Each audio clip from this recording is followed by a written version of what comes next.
This is Africa, the cradle of mankind's birth, where powerful kingdoms arose with stories of worth, exemplary leaders, their legacy told, Nkrumah, Mandela, their spirits bold. Let courage and dreams unite as one for a brighter tomorrow where greatness is spun. In this beautiful, colorful, and friendly domain, greatness awaits, where hopes shall not wane, where tales of triumph weave a tapestry. Welcome to Today in African History.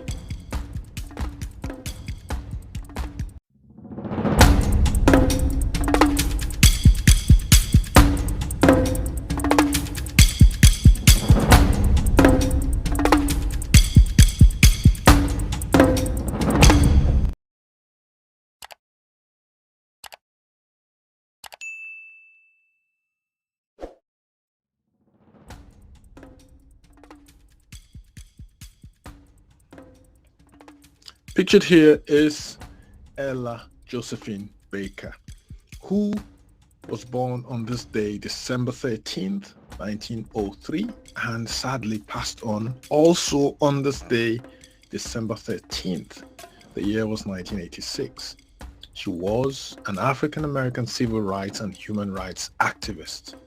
She was a largely behind-the-scenes organizer whose career spanned more than 5 decades.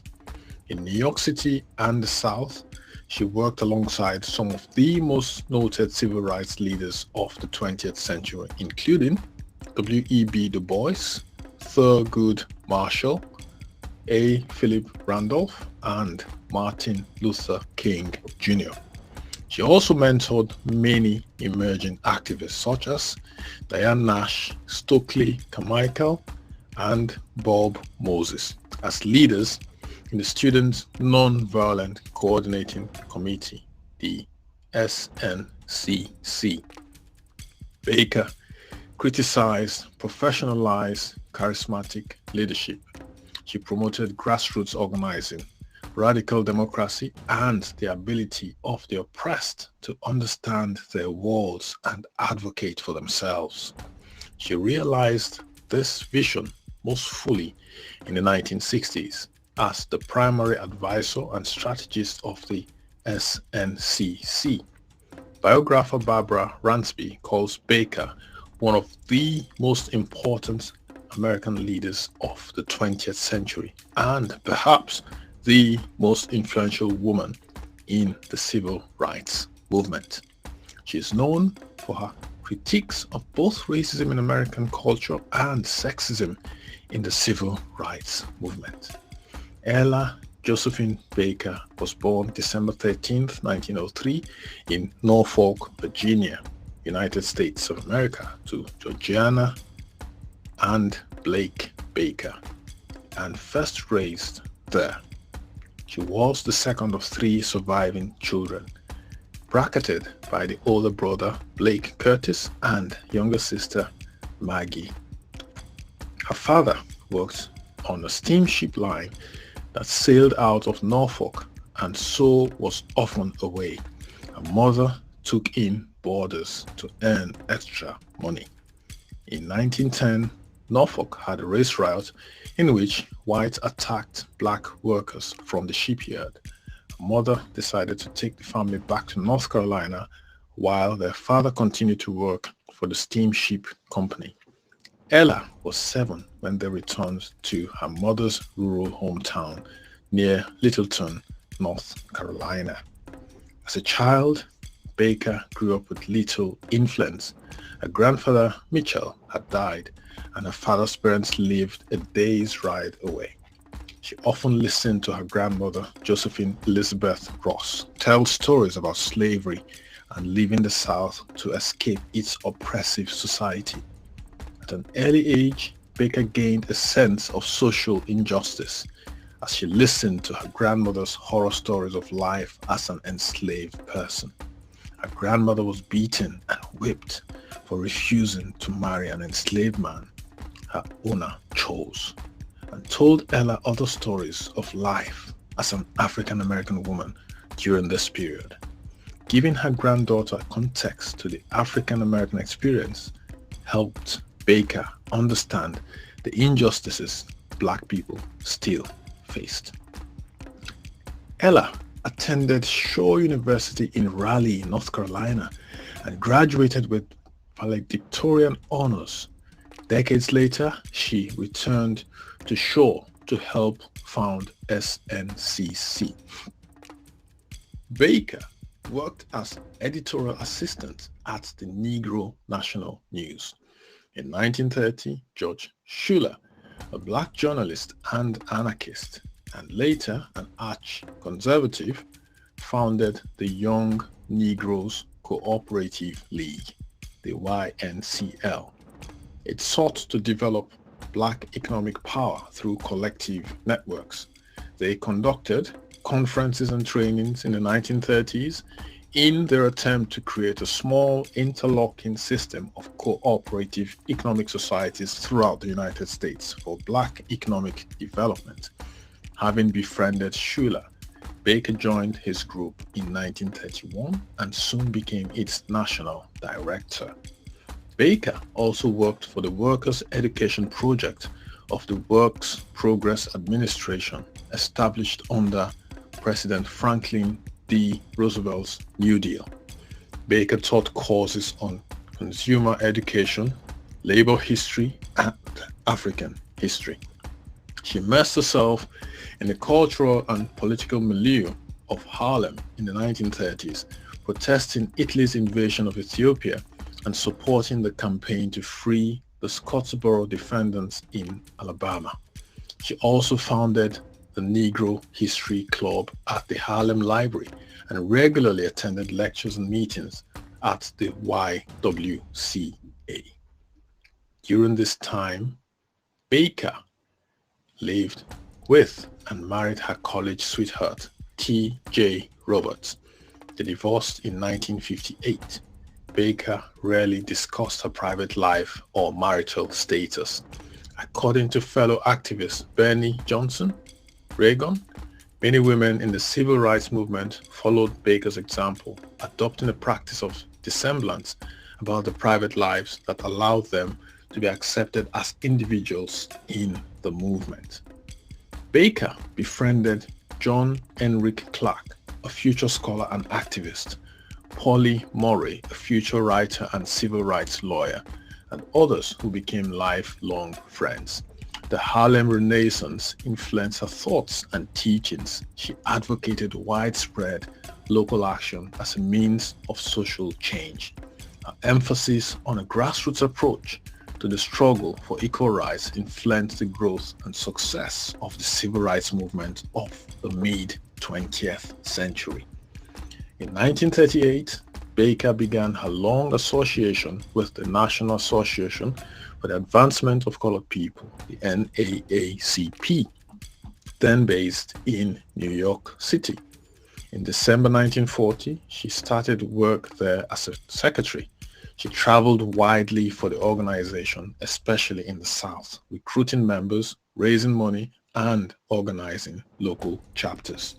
In January of 1957, Baker went to Atlanta to attend a conference aimed at developing a new regional organization to build on the success of the Montgomery bus boycott in Alabama. After a second conference in February, the Southern Christian Leadership Conference, the SCLC, was formed. This was planned as a loosely structured coalition of church-based leaders who were engaged in civil rights struggles across the South. The group wanted to emphasize the use of nonviolent actions to bring about social progress and racial justice for Southern blacks.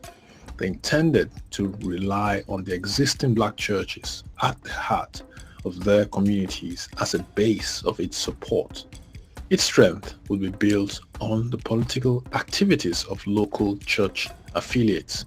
The SCLC leaders envisioned themselves as the political arm of the black church. From 1962 to 1967, Baker worked as the staff of the Southern Conference Education Fund, the SCEF. Its goal was to help Black and white people work together for social justice. The interracial desegregation and human rights group was based in the South. SCEF raised funds for Black activists, lobbied for implementation of President John F. Kennedy's civil rights proposals, and tried to educate Southern whites about the evils of racism. Federal civil rights legislation was passed by Congress and signed by President Lyndon B. Johnson in 1964 and 1965, but implementation took years. In 1967, Baker returned to New York City, where she continued her activism. She later collaborated with Arthur Kinoy and others to form the Mass Party Organization Committee, a socialist organization. In 1972, she traveled the country in support of the Free Angela campaign, demanding the release of activist and writer Angela Davis, who had been imprisoned on charges of kidnapping and murder in the Marin County Civic Center attacks. Davis was eventually acquitted. Baker also supported the Puerto Rican independence movement and spoke out against apartheid in South Africa. She allied with a number of women's groups, including the Third World Women's Alliance and the Women's International League for Peace and Freedom. She remained an activist until her death on her birthday, December 13th, 1986. In the 1960s, the idea of participatory democracy became popular among political activists, including those in the civil rights movement. It took the traditional appeal of democracy and added direct citizen participation. The new movement had three primary emphases. First, an appeal for grassroots involvement of people throughout society while making their own decisions. Secondly, the minimization of bureaucratic hierarchy and the associated emphasis on expertise and professionalism as a basis for leadership. And thirdly, a call for direct action as an answer to fear, isolation, and intellectual detachment. Baker said, "You didn't see me on television. You didn't see news stories about me. The kind of role that I tried to play was to pick up pieces or put together pieces out of which I hoped organization might come. My theory is strong people don't need strong leaders." According to Mumia Abu-Jamal, Baker advocated a more collectivist model of leadership over the prevailing messianic style of the period. She was largely arguing against the structuring of the civil rights movement by the organization model of the Black church. The Black church then had largely female membership and male leadership. Baker questioned not only the gendered hierarchy of the civil rights movement, but also that of the Black church. Interesting. Baker, King, and other SCLC members were reported to have differences in opinion and philosophy during the 1950s and 1960s. She was older than many of the young ministers she worked with, which added to their tensions. She once said, "The movement made Martin and not Martin the movement." When she gave a speech urging activists to take control of the movement themselves rather than rely on a leader with heavy feet of clay, it was widely interpreted as a denunciation of King. Baker's philosophy was power to the people. If members worked together, she believed that the group's force could make significant changes. What a woman. So she was born on this day, December 13th, 1903, died on this day, December 13th, 1986. Her name again was Ella Josephine Baker. What a woman. So kudos to Josephine Ella Baker, who was born on this day, who believed in grassroots participation, who believed that not one person should necessarily take this messianic role, which she felt the black churches had adopted, that if we are strong as followers, if the grassroots are strong in a common purpose, the grassroots had a focus, that we wouldn't necessarily need a strong leader. Because if we are together as grassroots, we are leaders in ourselves individually, so totally understand her philosophy. Great woman, gone but not forgotten. Thanks for joining us today. Thanks for listening to our history as Africans, African descended peoples, what we have gone through during our history, history of racism, and how we have fought racism for hundreds of years, how we have triumphs, the failures we've had, our successes, the lessons that we've learned, the lessons that we're still learning. How do we prevent our negative history from repeating itself? How do we forge together as one, as Africans, as we face the future? How do we invest in the African continent, our motherland, for growth? This is the youngest continent in the world at the moment. A lot of the countries in Africa are growing faster than a lot of Western and Asian countries. This is a time to invest in Africa for yourselves, for your children, for your grandchildren, for your great-grandchildren. Africa is where it's happening at right now. Do your research, invest in Africa, come back home if you're not on the African continent already, and invest in Africa. There's so much to be done. There is so much to be done, guys. Thanks for dropping by. See you tomorrow, December 14th.